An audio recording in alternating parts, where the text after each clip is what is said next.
নিরামিষ দিনে আলু দিয়ে পনির তরকারি হলে কেমন হয় বলো তো?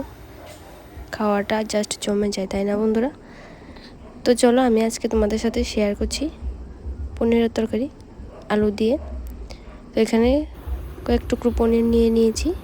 এখন একটি প্যান বসিয়ে দিয়েছি গ্যাস ওভেনে। তো এখন আমি পনিরটাকে ভেজে নেব।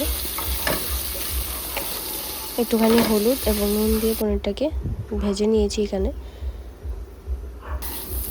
তারপর আমি আলুগুলিকে এভাবে ছোটো ছোটো টুকরো করে কেটে নিয়েছি।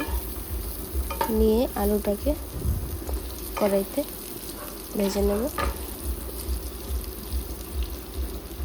বেশিক্ষণ ভাজবো না, মোটামুটি সিদ্ধ হলে আলুটাকে ভেজে তুলে নেব। এখন ওই কড়াইতে তেল দিয়ে ফোড়নে দিয়ে দিচ্ছি 2টো তেজপাতা, শুকনো মরিচ এবং 5 ফোড়ন।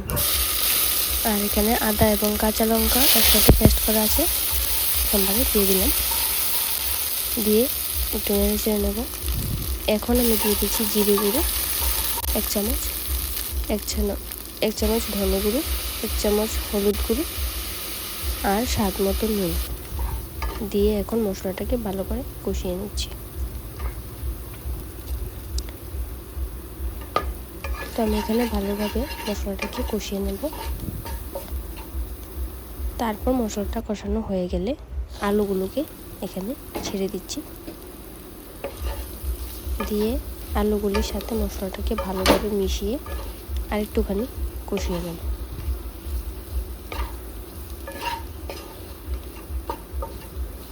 তো তোমরা দেখতে থাকো আমি কিভাবে রান্নাটা করি।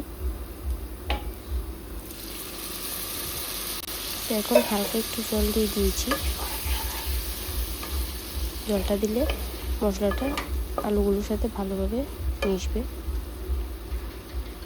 তো এখন মশলাটা ভালোভাবে কষিয়ে নিয়েছি, জলটা শুকিয়ে গেছে।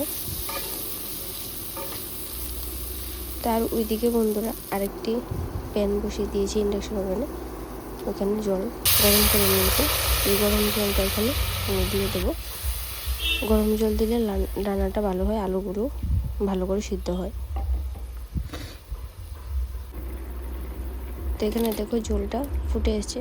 আমি এই অবস্থায় পনির টুকরোগুলিকে দিয়ে দেব।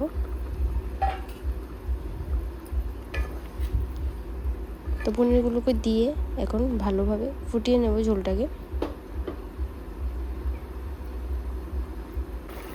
তো বন্ধুরা দেখতে পাচ্ছ ঝোলটা ফুটে এসছে।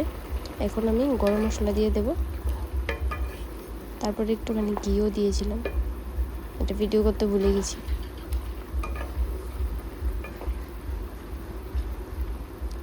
তো তোমরা নামানোর আগে গরম মশলা এবং ঘি দিয়ে নামিয়ে নেবে। তো এই যে দেখো রান্নাটা ফাইনাল লুক আমি এখানে নামিয়ে নিয়েছি। তো কেমন হয়েছে তোমরা অবশ্যই কমেন্ট করে জানাবে।